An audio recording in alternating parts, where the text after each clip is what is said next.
Assalamualaikum warahmatullahi wabarakatuh.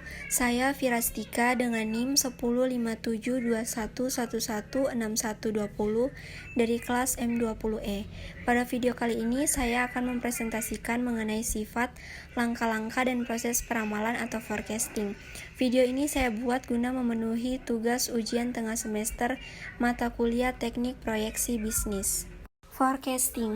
Peramalan atau forecasting digunakan untuk membantu tercapainya suatu keputusan yang optimal, sistematis, dan dapat dipertanggungjawabkan. Peramalan menjadi suatu metode dan alat oleh manajemen yang merupakan bagian integral dari proses pengambilan keputusan. Sifat-sifat peramalan atau forecasting. Yang pertama, ramalan pasti mengandung kesalahan. Artinya peramalan hanya bisa mengurangi ketidakpastian yang akan terjadi, tetapi tidak dapat menghilangkan ketidakpastian tersebut. Kedua, peramalan seharusnya memberikan informasi tentang beberapa ukuran kesalahan.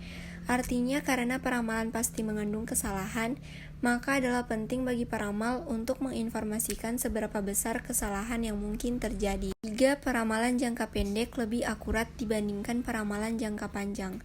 Hal ini disebabkan karena pada peramalan jangka pendek, faktor-faktor yang mempengaruhi permintaan relatif masih konstan, sedangkan masih panjang periode peramalan, maka semakin besar pula kemungkinan terjadinya perubahan faktor-faktor yang mempengaruhi permintaan. Proses peramalan. Yang pertama, penentuan tujuan. Yang kedua, pemilihan teori yang relevan. Ketiga, pencarian data yang tepat. Keempat, analisis data. Kelima, pengestimasian model awal. Keenam, evaluasi dan revisi model. Ketujuh, penyajian ramalan sementara kepada manajemen. Kedelapan, revisi terakhir.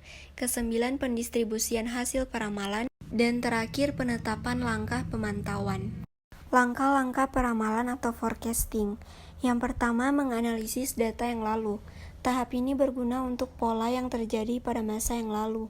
Analisis ini dilakukan dengan cara membuat tabulasi dari data yang lalu sehingga dapat diketahui pola dari data tersebut. Kedua, menentukan metode yang dipergunakan. Masing-masing metode akan memberikan hasil peramalan yang berbeda. Metode peramalan yang baik adalah metode yang memberikan hasil ramalan yang tidak jauh berbeda dengan kenyataan yang terjadi atau penyimpangan yang lebih kecil. Ketiga, memproyeksikan data yang lalu dengan menggunakan metode yang dipergunakan dan mempertimbangkan adanya beberapa faktor perubahan, seperti kebijakan yang mungkin terjadi, perkembangan potensi masyarakat, dan perkembangan teknologi. Selanjutnya, mengenai contoh kasus yang berkaitan dengan peramalan atau forecasting, yaitu peramalan permintaan spare part kendaraan bermotor pada spare part kategori fast moving. Persediaan spare part kendaraan bermotor terdiri dari beberapa jenis, maka perencanaan dan pengendalian persediaan yang baik sangat diperlukan dalam hal ini. Apabila hal ini tidak dikelola dengan baik, sistem persediaan pada perusahaan dapat menjadi tidak efektif dan efisien. Perencanaan yang baik dapat dicapai salah satu caranya dengan melakukan peramalan yang baik. Oleh karena itu, perlu dilakukan penelitian mengenai peramalan persediaan spare part kendaraan bermotor agar tercapainya manajemen persediaan yang lebih optimal. Dalam penelitian ini, objek data yang diambil adalah spare part untuk kategori fast moving. Fast moving adalah kategori untuk barang-barang yang pergerakannya cepat pada penjualannya. Berdasarkan data-data yang didapatkan dalam PT Astra Honda Motor, yang tergolong fast moving spare part adalah ban luar, ban dalam, dan spark plug.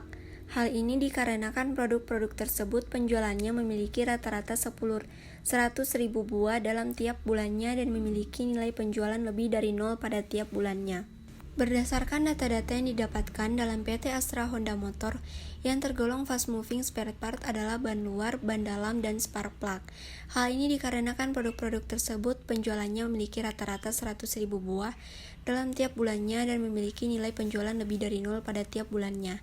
Penelitian diawali dengan pengambilan data, dilanjutkan menguji pola distribusi data, kemudian dilakukan analisis peramalan pada spare part dengan beberapa metode peramalan, yaitu moving average, single exponential smoothing, double exponential smoothing, ARMA-Gray model, back propagation neural network atau BPNN, dan back propagation Gray neural network atau BPGNN. Pemilihan metode yang terbaik adalah dengan metode yang memiliki nilai error terkecil.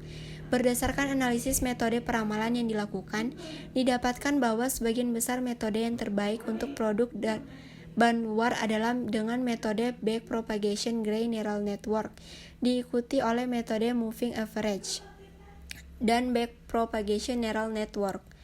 Metode BPGNN dan BPNN sesuai part dikarenakan sebagian besar data spare part memiliki fluktuasi data yang cukup banyak dan kemampuan dari BPGNN dan BPNN untuk mempelajari pola data. Pada metode Moving Average, model peramalannya cocok untuk data yang memiliki nilai range data yang tidak terlalu jauh. Itu tadi materi yang bisa saya paparkan. Mohon maaf bila ada kesalahan. Terima kasih atas perhatiannya. Wassalamualaikum warahmatullahi wabarakatuh.